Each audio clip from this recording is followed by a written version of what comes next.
Good evening, everyone. Welcome to the May 26, 2020 meeting of the Montgomery Township Board of Supervisors. I'm Tanya Bamford, Chairwoman of the Board of Supervisors, and I'm going to go ahead and call the meeting to order.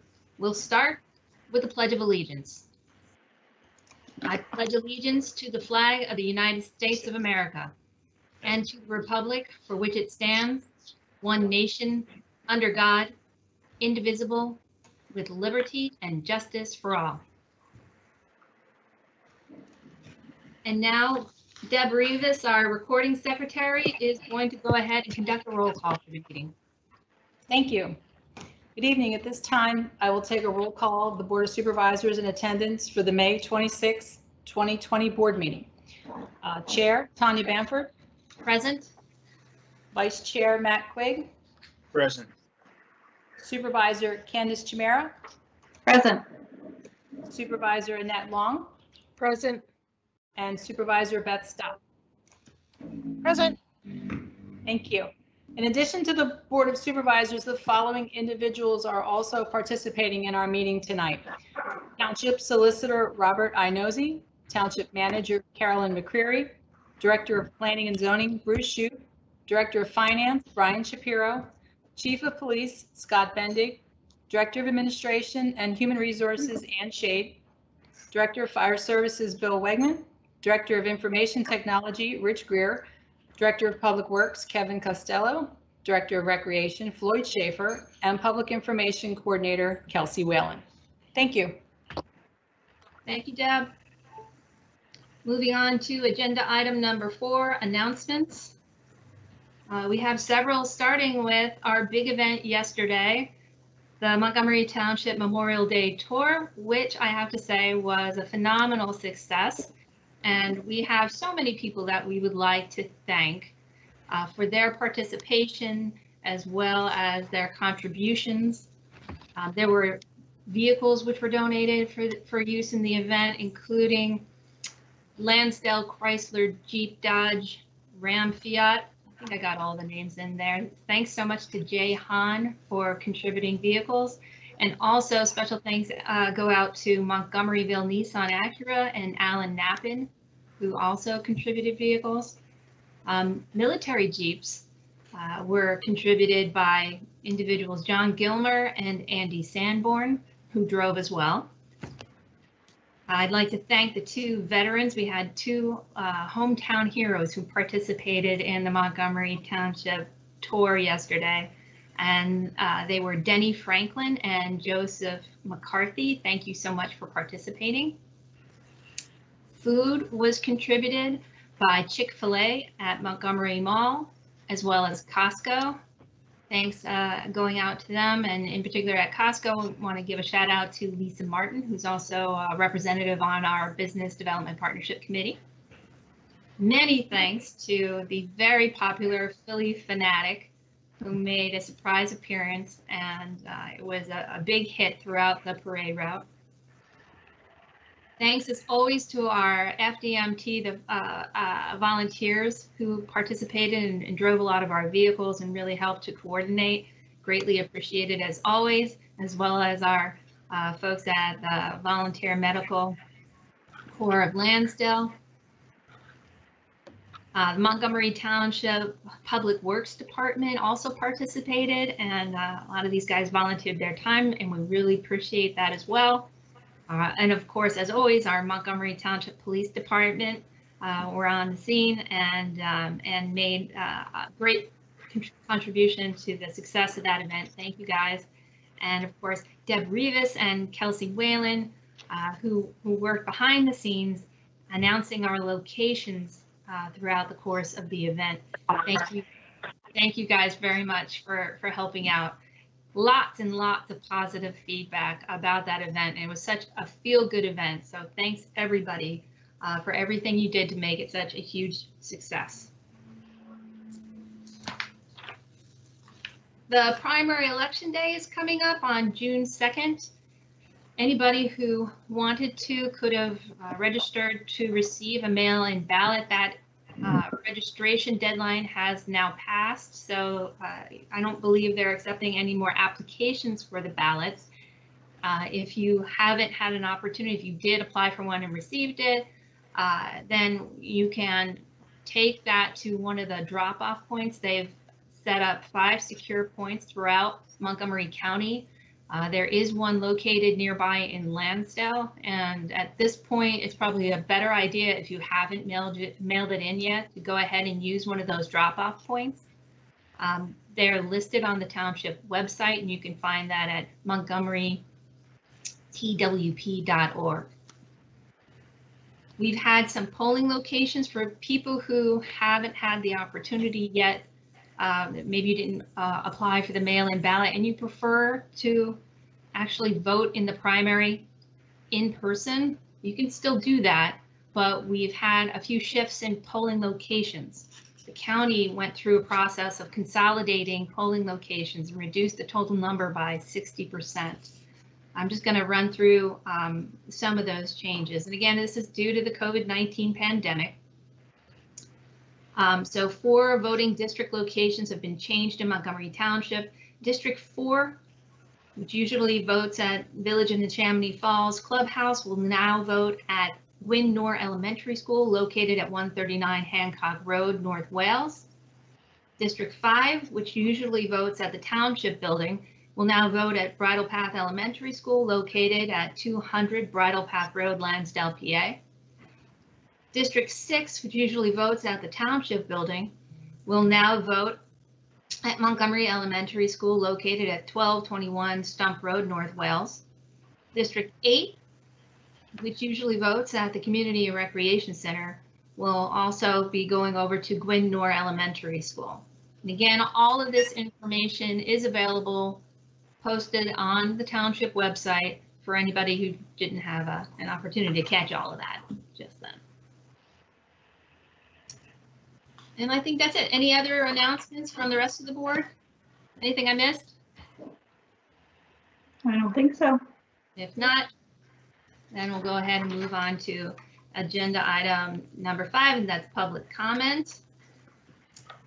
Anybody who had wanted to ask a question of the board was given the opportunity to in advance of the meeting via email. The information was posted in our advertisements as well as on our website.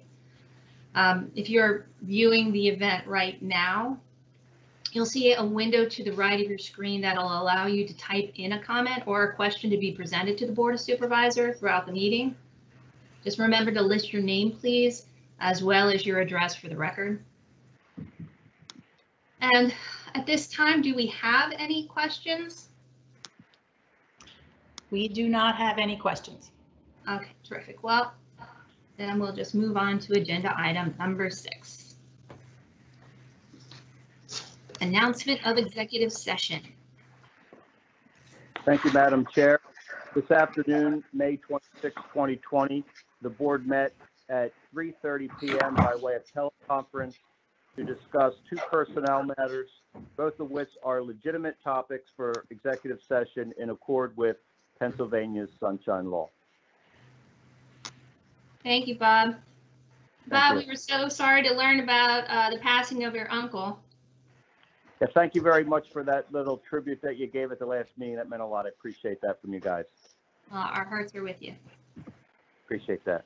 All right, agenda item number 7, consider approval of the minutes for May 11th, 2020. So moved. Do I have a second? Second. All those in favor say aye. Aye. Aye. Any opposed? All right, motion carries.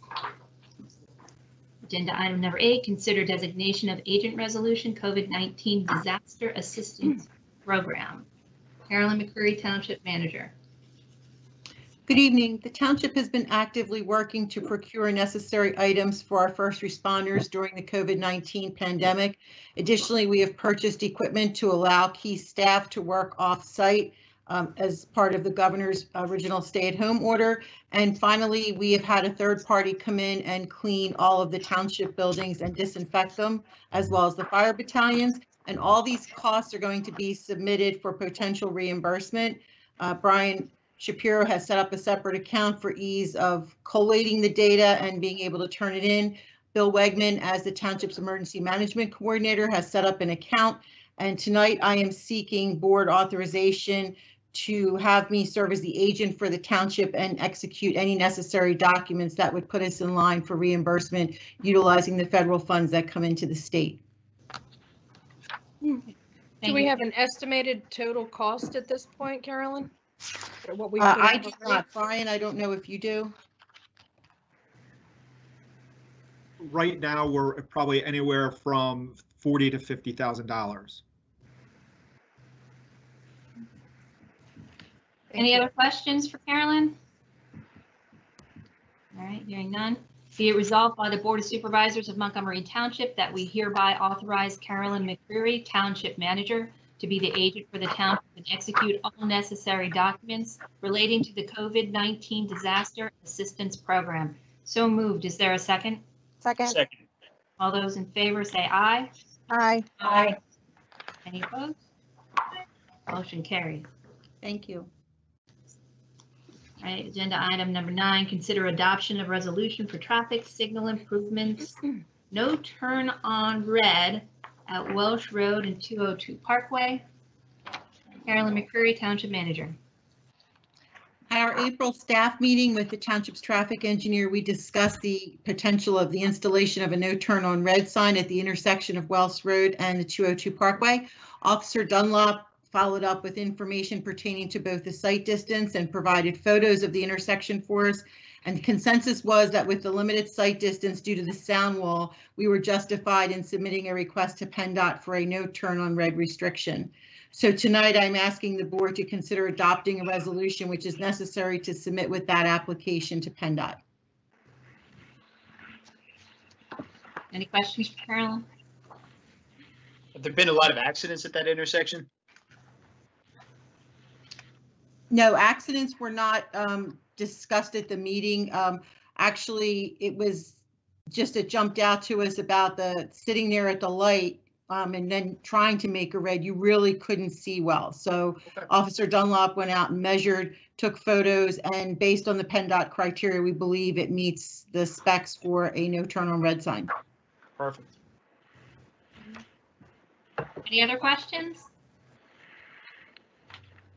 All right, be it resolved by the Board of Supervisors of Montgomery Township that we hereby adopt a resolution supporting submission of the application for traffic signal approval, which will establish a no turn on red restriction at Welsh Road, SR 0063, and the 202 Parkway, State Road 0202. So moved. Is there a second?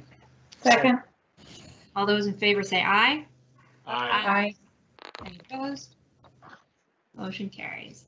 Agenda item number 10, consider adoption of resolution for traffic signal improvements, no turn on red at Welsh Road and Darting Drive, Winnig Crossing.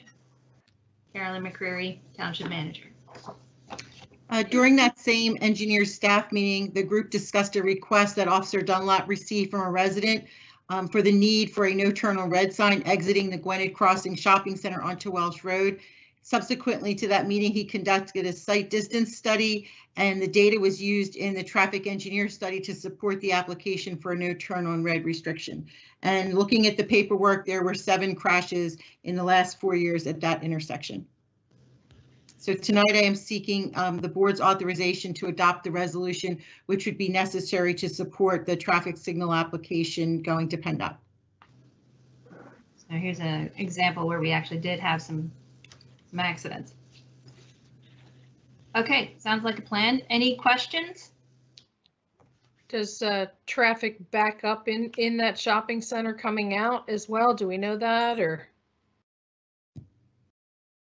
No, that was not discussed. I think what happened was this particular resident most likely had a near miss and was aggressive and, took it upon himself to reach out and, see if there was some type of remediation that could be done. Okay. Okay. Any other questions for Carolyn?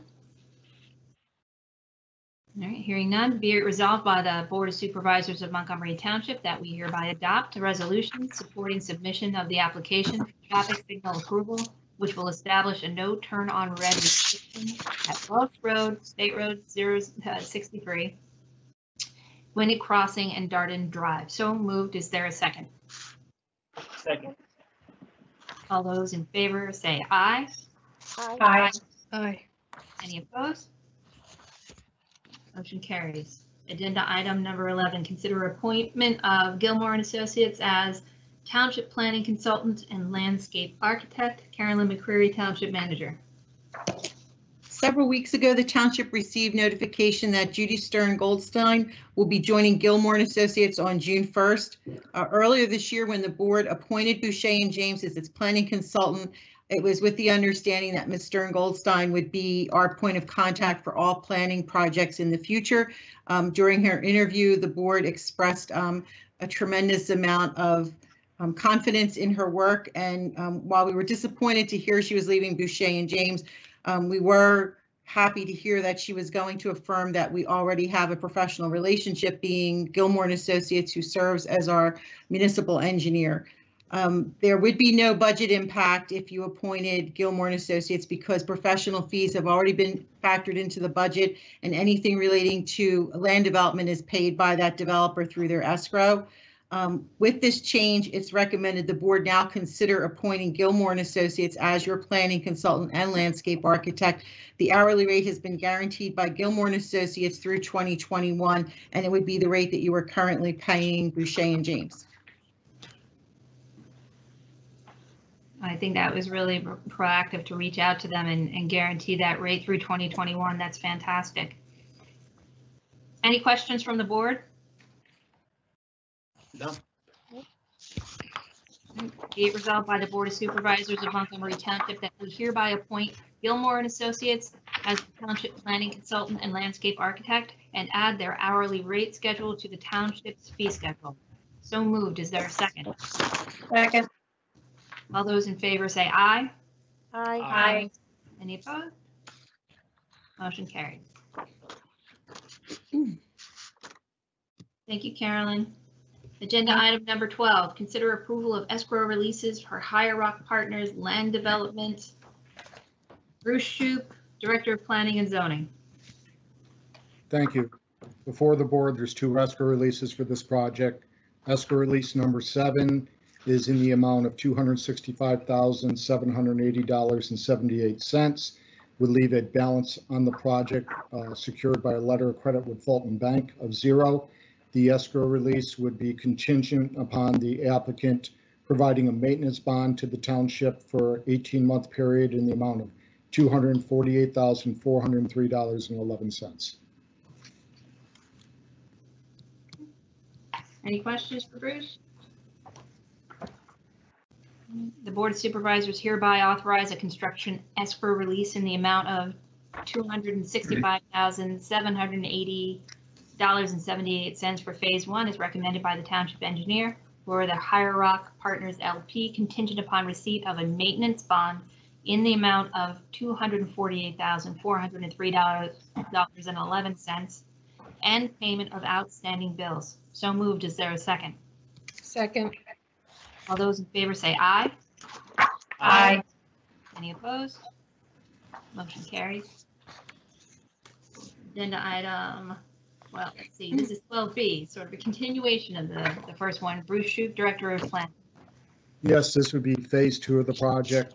This is escrow release number 9. The escrow release is the amount of $194,064.20 and would leave a balance of $1,030,989.56 secured by a letter of credit with Fulton Bank. This is for you to say. Any questions for Bruce? And the Board of Supervisors hereby authorize a construction escrow release in the amount of $194,064.20 for Phase 2 as recommended by the Township Engineer for the Higher Rock Partners LP. So moved. Is there a second? Second. Those in favor say aye. Aye. Any opposed? Motion carries. And then item number 13. Discuss proposed resolution establishing guidelines and policy for when outdoor sales of food and merchandise is allowed during the coronavirus pandemic. Bruce Shoup, Director of Planning and Zoning. Thank you. Attached is a draft resolution. This is just for discussion purposes now, but sometime in the future, we will be going to green, and we're not sure exactly how that's going to look. But based on what we're seeing in other states and what we've been hearing is that the establishments will be limited based off of their existing either seating or occupancy capacity.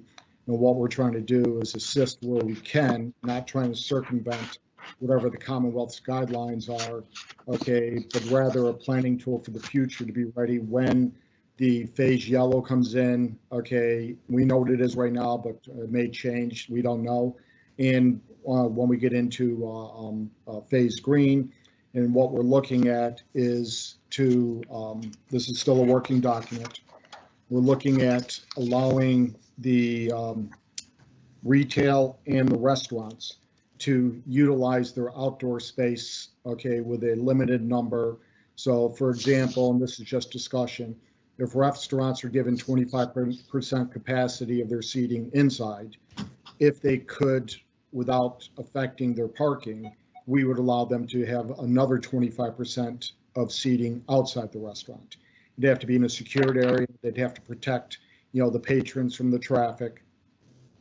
We're just looking at ways to assist them, okay, but keep everything as it is. So some of these restaurants are overparked, okay, and some of these restaurants are underparked. So that's what the thought process is. And as we get closer, the same thing with the retail establishments where the landlord would allow, okay, we'd allow them to do what is known as sidewalk sales, okay, utilize the space in front of their stores, where if they utilize a portion of the parking lot, they can't take handicap parking spaces.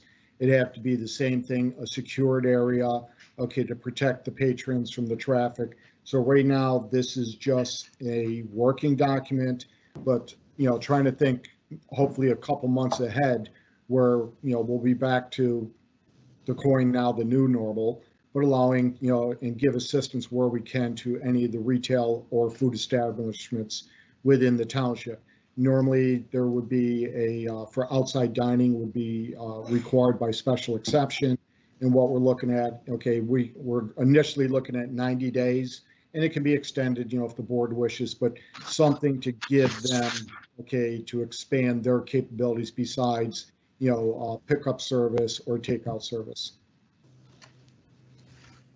I'm very much in favor of doing this, and I'm just wondering though, in terms of the scope of what we're allowing here, is this enough? Does this go far enough to help our local businesses during this time? This would be once the state would allow, okay, restaurants, if they would allow inside dining, what percentage? If the state comes and says you can do 100%, okay, and they can follow the social standards, that's fine. But if the state only says you can use 25% of your existing seating, we're saying, okay, we're going to try to help you. We're going to allow you to do another 25% if you can safely do it outside. So that would give them 50% capacity of what they had before. Okay, they would probably still do the pickup and the takeout services that is allowed now under the standards. But if the state says, no, we can't do it, then, this is an exercise tool. We're not trying to circumvent anything that the state says. Okay, all we're saying is if it's going to come with a limited capacity and we have it in our ability to help. Okay, this is a draft document, okay, where we still have to set up standards, how you're going to protect. There was an article in the New York Times how a lot of cities are looking at closing down streets and allowing the restaurants, to go in the drive lanes, just close them down. Let's say down in Philly, for example, where you have a lot of restaurants within one block area. Close down the block, allow the restaurants to use the roadway, for additional seating to, service their patrons. If the state says, no, you can't do that, then this was a, well thought exercise. We just, can't implement it in this time. We're just trying to be proactive if we can. I think it's great, Bruce, and I'm loving that we're having this conversation proactively ahead of time to try to think this out and help people, especially our small business community, in navigating this. the question I was just wondering how this, could be implemented in like a strip center or the shopping mall. Obviously, that's a big concern for a lot of people. We've had a lot of inquiries, like how is the mall going to survive this? How are these strip shopping centers going to survive this if they, can't really get back to work and have people safely in, these confined spaces? So is this something that would be applicable to like someone who had a location in a strip shopping center? Yes, this is all existing businesses in the township, and I'm using the word existing because what we don't want is the food trucks coming in and thinking they can also, set up and shop in the township. We're talking about the people that invested in brick and mortar. And in the case of the shopping mall, that take Airport Square. If the landlord says that they would allow it, we can't circumvent the landlord. But if the landlord says you can use the sidewalk, take Panera. They say you can use the sidewalks out in front of your store. Okay, then we're saying this is what the maximum capacity that could be allowed. If we take Miller's Ale House, they just reopened for takeout. They have a lot of excess parking because they're doing carry out now. If they get 25% capacity, I don't know what the number is, just using a round number. Let's say they have seating for 400. If they get 100 seats inside and following the social standards, and they can fit another 100 seats outside meeting the standards and protecting the patrons, then that's something that we feel maybe, is a plus all the way around. We're trying to give them more than what they can, but it also comes, is that something the patrons are going to feel comfortable with? And I was just curious about like other retailers beyond the food service. Home Depot, take any retail service that we have. All we're saying is that, if you can meet the standard, your landlord says it's okay, then we're going to work with you to the best of our ability. But right now, if the governor says you only get 25% capacity inside and no outside seating, then, this is just the exercises that we're working, but it's got to be done safely. You've got to build some type of barrier, to protect the patrons from the traffic that's traveling in the area. So this isn't just throw a bunch of tables out in the parking lot. It's give me the barriers. I'm not sure exactly what it is. It may be like Jersey barriers. If you want to protect your traffic, it's 3 levels. It's zoning, it's fire, and it's police. Once all 3 are signed off, then they would be allowed to, proceed as long as the landlord, and they're meeting all the requirements of the state and the health department and everything else. So this started in Plumstead Township. I passed this out to, I think it was another 60 municipalities for them, because someone put out, does anybody start thinking about this? So this helps other municipalities also, but it is all contingent on what the state says. Playing devil's advocate here, Bruce. Say we do this, it goes forward, it's successful, and now COVID is gone, and now the businesses are saying, hey, we want to do this. What is their remedy if they want to do something like that in the future?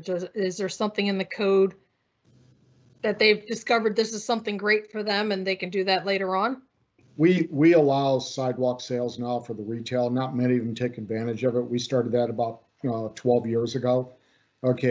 The zoning hearing board is the mechanism. Normally you would go for outside seating. So anything beyond the grace period, then there's remedies that they could, if they wish to continue and take it forward. But a restaurant, if they're going to take up parking and they're back to full business, they may not want to utilize, this is just trying to give them more than what the state would allow if the state will allow us to do it. Sure. Thank you. And it looks like it mentions 90 days as a limit at this point. And the board can extend it. So, we're thinking, if this all went into effect in June, so we got June, July, and August. If the board wanted to go September, October, November, we would just readopt it as long as the state is still allowing us to do anything. If the state doesn't put us into the green until October and November, how many people want to utilize the outside seating, beyond that time period? Now we're getting into the chilly, months. And also recognizing if the if the limitations go the other way. So if we went from green back to yellow and yellow back to red in the future at any point, we'd have to make sure that that's accounted for in this draft as well. Yeah, if we will go back to yellow, and we would throw some language in here, okay, that if the state designates as in the yellow, then this resolution, because now the state has taken that ability away. So if the state says you can occupy 25% of your seating, and then, okay, we're back to where we are again, now you only can do takeout. We can't override the state. We're not trying to circumvent. It's just a planning tool, and that's why when Carolyn and I were discussing it, let's all discuss it, and see if we can come up with it. It's still in the control of the state. Has PSATs prepared any recommendations for these, for the state in terms of, these types of allowances? Not that I've seen this. Like I said, this came from Plumstead Township, and then we expanded upon it. And then, the other municipalities that I passed it on to them, they're talking to, their elected officials and everything, but it's still all under the control of the state. We're still under, we're going from red to yellow. So based on what we're seeing now with yellow, inside, dining is not allowed. But, let's say we get lucky and, the governor says, okay, now we're going to change all yellow and you can do. So it's just the tool. And if the governor says, or the Department of Health says, we can't do this, we're not trying to circumvent anything. So that's one thing that we want to make sure everybody understands. Just because this is out there, we're not going to, we're not going to take it in front of the board unless we have the ability to try to accomplish what we're trying to accomplish. If we don't have the ability, we don't want somebody to say, oh, at your May 26th meeting, you said we could do this. We're not saying anything other than what we're under right now. We're not trying to circumvent the state law. All right, any other questions for Bruce? Well, I just want to say great work, and I really appreciate you bringing this to the board for discussion. It's definitely something that I would love to be able to move forward on, when we are able. Okay, thank you. Thanks, Bruce. Okay, agenda item 14. Consider recommendation of funds transfer to capital reserves. Brian Shapiro, Director of Finance. Good evening. Thank you. Tonight before you is a consideration of transferring $450,000 from the general fund to the capital fund. We just recently completed the audit here, and the general fund had a surplus of $450,000 from operations in 2019. As is the practice with the township, is annually to transfer that surplus as long as the general fund is within its recommended fund balance, which in Montgomery Township's case is anywhere 20 to 25% of operating expenditures, which is about $2.6 to $3.3 million. So this transfer still would keep the fund balance in line with our policies and help to increase the fund balance in the capital fund. As a point of reference, I did include the graph that is up for your historical knowledge. Over the past 10 years, the township has netted a transfer into the capital fund of over $6 million, which is a great thing. This allows us to do the major infrastructure projects of the township, roads, vehicle purchases, other things like that, taking care of all the assets that the township has. It is important to have a healthy fund balance in the capital fund as well, as it doesn't have a dedicated stream of revenue. So transferring this money in helps replenish those capital projects and things in that fund balance. Also, another point of reference, the township averages about $1.2 million worth of capital projects a year. So again, $450,000 helps put more money into the capital fund. So it is my recommendation, or staff's recommendation, to transfer that surplus from 2019 into the capital reserve fund. Brian, it was my recollection, and correct me if I'm wrong here, that Sure. we had projected 350,000. Is that right? So this seems a little higher than we had originally projected? I would have to verify that. Just unfortunately, I don't know that answer. Well, it's a good thing. It's a good problem. Yes, it's a good thing. I mean, I want to safely say that, yes, we did come in better than budget when we're preparing the audit, you know, just reviewing the 2018 or 2019 budget to actuals. We were ahead of what we projected from revenues and expenditures. So we got in a little bit more revenue than we projected, and we spent less than we projected. So I can safely say that, yes. Okay, any questions for Brian? Yeah, I'm assuming once it goes from general to capital, it doesn't come back again. Is that correct? Unless the board takes action on it. All right, I'm concerned not knowing what the full effects or the impact will be in recovering from COVID if we transfer all of it. Is there an issue with if we need the money later on because the stream hasn't come in correctly? It's just a motion of council or the Board of Supervisors. I'm sorry about that. Motion of the Board of Supervisors as is tonight to transfer the money as needed. And staff would be coming to you before we would probably get to that point where we would have to make that determination or realization that we need to transfer money. Any other questions for Brian? Hearing none, be it resolved by the Board of Supervisors of Montgomery Township that we hereby authorize the transfer of general fund balance in the amount of $450,000 to the Capital Reserve Fund. So moved. Is there a second? Second. All those in favor say aye. Aye. Aye. Any opposed? Motion carries. Agenda item 15, review year-to-date general fund revenue streams. Brian Shapiro, Director of Finance.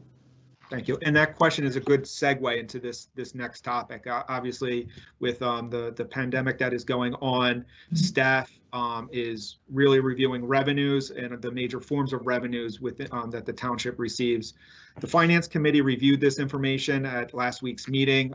We felt it prudent to discuss it with the board, so you're familiar where we're at year to date. One of the things that we are working on for your review is eventually, obviously we want to forecast where we are at the end of the year. Right now we are still obtaining data that will allow us to give you better information. One thing in municipal government, there's a lot of ebbs and flows. There's a lot of data that lags. One of the biggest things, and I'll go into this in a couple seconds, is the earned income tax. That is one of the biggest revenues for us, and the way it works is it lags by a couple of quarters. So right now we're just still receiving first quarter revenues. So when I talk about forecasting and getting analytical data, we need these important trends to forecast it going forward. If we were just to look at the budget as is now and try to forecast it, it might skew what actually will happen. Another big one is unemployment. The graph in front of you is the major sources of revenue for the township. Yes, there's some others, but I just wanted to highlight what we were at this as of 4/30 of this year compared to last year. Real estate taxes, I'll start with that one because that is the biggest one. As I indicated prior and to the Finance Committee, real estate taxes are mainly placed in escrows for especially a lot of residential properties. Those are due in February. A lot of the real estate taxes for 2020, we feel that will be close to budgeted numbers. What we really need to monitor moving forward is, I believe we talked about this in a couple topics prior, is reassessments or of major properties. Like if the mall were to reassess, that would affect our tax base moving forward. But as far as if anything were to go to foreclosure or anything like that, there are still banks that hold those mortgages and still have to pay the real estate taxes. So the real estate taxes, we still have to pay careful monitor those, but we just got to watch for how the foreclosures, if there are any major ones on major commercial properties. Mercantile and business privilege tax, that's the other big tax of the township.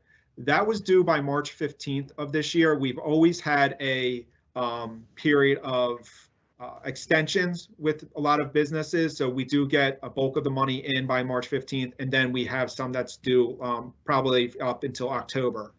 The way the business privilege and mercantile tax works, it's based on prior year gross receipts. So everyone that's been submitting this year is based on 2019 receipts. So we should basically be close to budget or around budgeted amounts. when we have to look forward, we really have to look forward at how this pandemic affected gross receipts for 2020, which will be submitted to the township in 2021. So we're just got to really pay close attention to the types of businesses in the township and what are affected by gross receipts and sales. Then the last one is earned income tax. This is the one that we're watching really based on unemployment numbers. We're trying to get information from the county, and we're watching the federal statistics on how unemployment could affect us moving forward. And basically, we just got to get some data points on, in a given year, we can pick a year like 2019, what was the unemployment rate for Montgomery Township? And then, in 2020, what was the unemployment rate in this time period, and how can we project that moving forward? That data lags a month or two, so we're still trying to get a good data point for that. One thing that's encouraging about earned income tax just for this quarter is May is usually our biggest reporting month for earned income tax. Last year at this time, we received about $780,000 worth of earned income tax. This month so far, we've gotten 1.1 million. So that's trending in a good direction just for collections. One thing though, I just want to caution that one of the things that could be going on there is because of Berkheimer, the collection agency for us, they might have shut down operations for a couple weeks and we're lagging some remittances to us. So, but still it's encouraging that we're starting to get a lot more first quarter reporting, but we still have to, again, like I said, see how in the next couple months, how second quarter and third quarter reporting comes into the township. I know I probably talked through that really fast. The other main form of revenue, we talked about this at the last meeting, was Kids U. Kids U unfortunately was canceled for the summer. And so there is no revenue. The township has refunded all the money, $250,000 to everyone who signed up for Kids U and any Park and Rec program. We did that in the beginning of May, so that went out. So that is a net wash of zero to the township. Obviously, we don't have the expenses that are correlated with that, but we do. But the revenue was submitted back to the participants. Any questions for Brian? Brian, do you think that there are any steps we should be taking right now, just in anticipation? I know that you said we're still waiting for a lot of the raw data, but are there any things and any steps that you think we should be taking now with respect to 2020's budget, which may change? And obviously, we're going to have to, come October, go through different things with respect to 2021's budget, because obviously things will be different going into next year based on what different businesses have earned in 2020. What steps do you think we should be taking? Yeah, I mean, we're looking at that. There's always two sides. We talked about the revenues. There's also the expense side. We are looking at that internally. We're looking at, with the building being shut down, a lot of our main operating costs have been smaller. Also with the good snow season, lack of snow, that helped in some other budgetary areas. But we're looking at the budget overall and how that is going to shape out to the next couple months and to the end of the year. As far as taking actions, one of the things that we do is Montgomery Township belongs to a consortium of municipalities where we get together once a month, talk about various topics, but obviously COVID-19 is a very important topic. And a lot of the finance directors are getting together, forming a small subcommittee to figure out all these data points and how it affects just not our local community, but overall throughout the county, and how can we use that to forecast where we might be at. Thanks, Brian. Okay. If I can interject, something else to note, couple of things with regard to real estate taxes. The board extended the deadline for payment. So for those residents whose taxes are not mortgaged and they pay them themselves, you gave them till the end of the year. So you might see that some people are actually going to take longer to remit it. Also in regard to expenses, we have furloughed employees since the beginning of April. That furlough has been extended through the end of June. So we are seeing a reduction in costs there. Discretionary spending has been, it's negligible in the general fund anyway.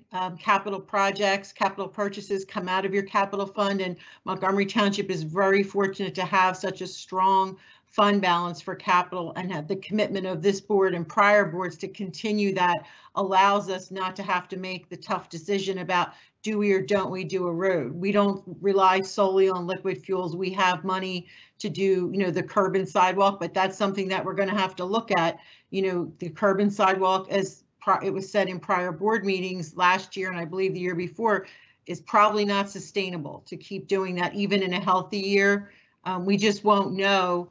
To see an unemployment number, say they said unemployment is 10%, we don't know in Montgomery Township, and this is what we're trying to work with the county to go beyond identifying it by zip code, because there are different zip codes in our municipal boundaries. So once we can get a handle on that, even then, we don't know what percentage of residents are making. So, a 10% unemployment, are they high-end wage earners? Are they the modest wage earners? So how is that going to affect us, as well as obviously the school district? And then I guess finally, I really support Brian's position that we don't want to paint a picture either way until we have more data to support it. But we will definitely be talking about this much earlier than October. We're not going to hit you in the fall with, here's the scenario, and now we have only a few meetings left in the year to deal with it. We'll be talking about this all summer as the results and the ramifications of this pandemic, keep going forward. Thanks, Carolyn. Sure. Okay, thank you so much. Moving on to agenda item number 16, consider payment of bills. So moved. Is there a second? Second. All those in favor say aye. Aye. Aye. Aye. Any opposed? Motion carries. Agenda item 17, other business. We have department reports. Mailin McCreary Township Manager. Yes, in your pack, you should have reports for the month of April from every department head. If you have any questions or need additional information, we would be happy to try to answer it this evening or get the information together and forward it to you. One of the things I'd just like to say is, I'm really proud. Well, I'm proud of our township on so many different levels, but I'm really particularly proud of our planning and zoning department, because unlike a lot of other municipalities, we have stayed open and we've been processing permit applications this entire time. So kudos to Bruce and Marianne and everybody over there who has been working on that. Any questions about the department reports or comments? Okay, what about committee liaison reports? Would any of our board members like to share an update from their committee? Don't all jump in at once. I guess I'll jump in with public safety. Even with the pandemic going on, training and education has continued for both the police department and the fire departments. The police April hours of education and training, I'm coming up with 349 hours online that they logged and trained across the department. So kudos to them for continuing to learn and do their work as well. There's also been a couple of videos that have been posted that have been very nice to see with the community policing, and DARE instruction is continuing as well in conjunction with the North Penn School District. Thanks, Annette. I'll chime in with Environmental Advisory Committee. One of the things that we had a online virtual meeting, and some of the things that have continued to happen is that the leaf and yard waste pickup resumed for a full week. We had to extend it to make sure it was done properly over the course of almost a full week, as well as the monthly drop off for lawn and yard waste to Window Park, and as well as communicating the electronic recycling and clothing process that can be done curbside now through the Retriever program, which we have information on our website about how to do that. It's so easy to do. You can do it right from your phone or your computer to schedule out contactless pickup of electronics and clothing right from your doorstep. So that's something we're trying to continue so that people that are cleaning out all their closets and cleaning up their yards can do the right thing with all those, all that stuff. Good time to be doing some spring cleaning like that. Thanks, Beth. Hey, Matt, can you give us an update? What's been going on at Autumn Fest? Let me unmute. My daughter keeps wandering in and out, so I mute myself just in case. It's looking like, as you would expect, given such a huge event like Autumn Fest, with the number of people that we have coming every year, that's probably not going to be happening. Obviously, we have a decent amount of time between now and October, which is the planned date. But I think at this point, it's looking as if it's going to get pushed back to next year, which will be the 20th year that we've done it. So we want to roll everything out big. We want to do it right. We want it to be a big celebration. It's a fantastic event that obviously the committee plans, as well as our employees for the township put on every year. So we want to make sure the 20th is done the way that it should be. But hopefully we'll have final answers in a little bit more pretty shortly. Yeah, such an important milestone celebration. We'd like to be able to do it right. Thanks, Matt. Thank you. Anything else you want to talk about? Parks? Parks did not meet. Oh, So parks, nothing, right. Oh. and parks are still just, I guess, as a public service. Obviously, we want people to be out there taking advantage of our beautiful parks at socially appropriate distance. But for the time being, playgrounds are still closed, athletic courts are still closed. The hope is that once you move back toward yellow, that maybe that may change a little bit. But Parks and Rec board or committee did not meet for the month of May. I know there's been some interest in getting those tennis courts reopened. Hopefully we'll be able to do that soon, depending on what the governor says and, as soon as we move into yellow. But we want to make sure that we're in compliance with, the state and the county, obviously. But hopefully we can get those opened back up fairly soon. Candace, do you want to add anything from your committees?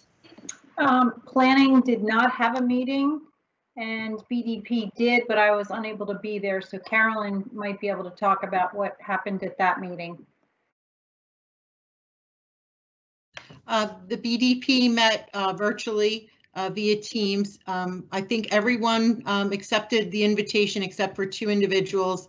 And obviously the bulk of the discussion was sort of everybody catching up with each other as far as how they're being affected by this, what their thoughts are, reopening, what it's going to look like. And more importantly, they're talking about offering some type of mini program to really assist small businesses with some of the financing and the loans and the programs that are going to be available to them as the money comes into the state from the federal government.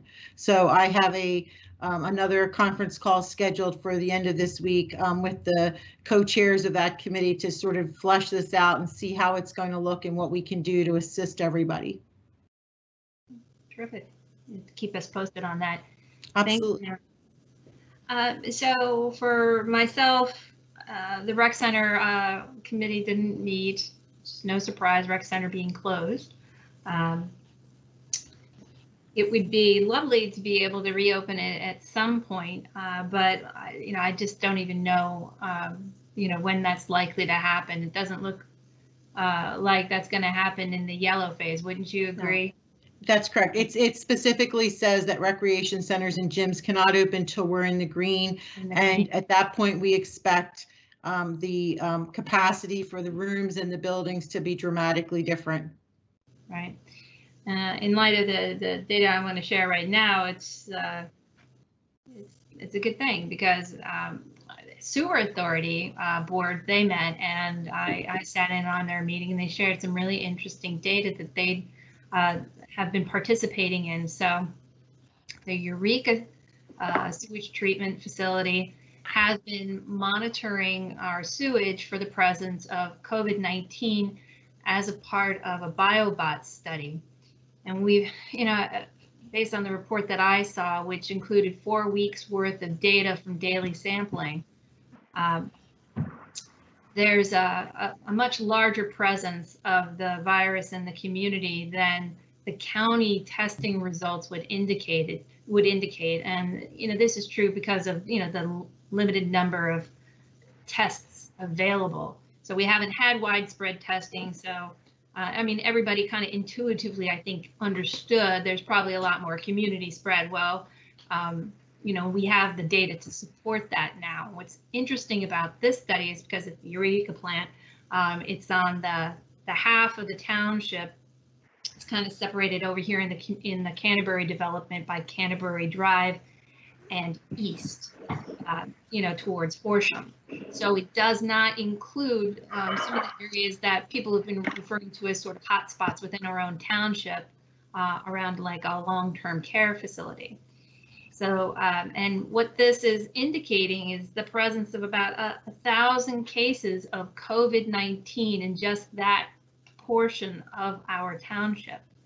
Now, it doesn't mean that it's 1,000 people who are actively contagious for the virus, because there is a time frame where I guess you're still shedding the virus, but you may not actually be contagious after you've recovered. But that's certainly a much greater number than it would be indicated by the number of people who have tested positive in the township.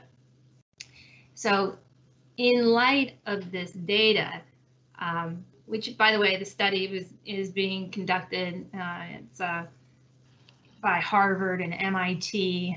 It's being done across the country in 40 states and 350 different municipalities. So I'm really thrilled that we're able to participate, and I applaud the Sewer Authority for moving forward to participate in this study. It's wonderful information to have, but it really reinforces the need for us to be super careful as we're out there engaging in the community, to absolutely exercise the CDC recommended guidelines in terms of social distancing. And by all means, please do wear a mask whenever you are out in public, especially in any kind of an enclosed space. But really, anytime you're going to be in close proximity with another person, you should really be wearing a mask. Any questions about that? Is the preliminary data for that BioBot study, is that published anywhere at this point, or is it just notes available? It is a public document. I believe it's on the Sewer Authority site. So, but we can certainly make it, public or share it. It's fascinating, and it's real information, which we're all looking for it. We'll make sure that it's published, somewhere where it's accessible. And again, it's not, we're not trying to over sensationalize the data, but it's certainly a great indicator that this is something real. It's definitely prevalent throughout our community. Community spread has definitely happened here in Montgomery Township. We're seeing increased number of cases in the weekly reports that are being received. So people really need to take this seriously, remain vigilant, and be really careful. Thank you. That's very, very informative. Helpful. Okay, thank you. Is there any other business to come before the board today? All right, hearing none, I'll make a motion to adjourn the meeting. Do I have a second? Second. All those in favor say aye. Aye. Aye. Thanks, everybody. Thank you. Thank Thank you. you. Good night. Good night. Thank you.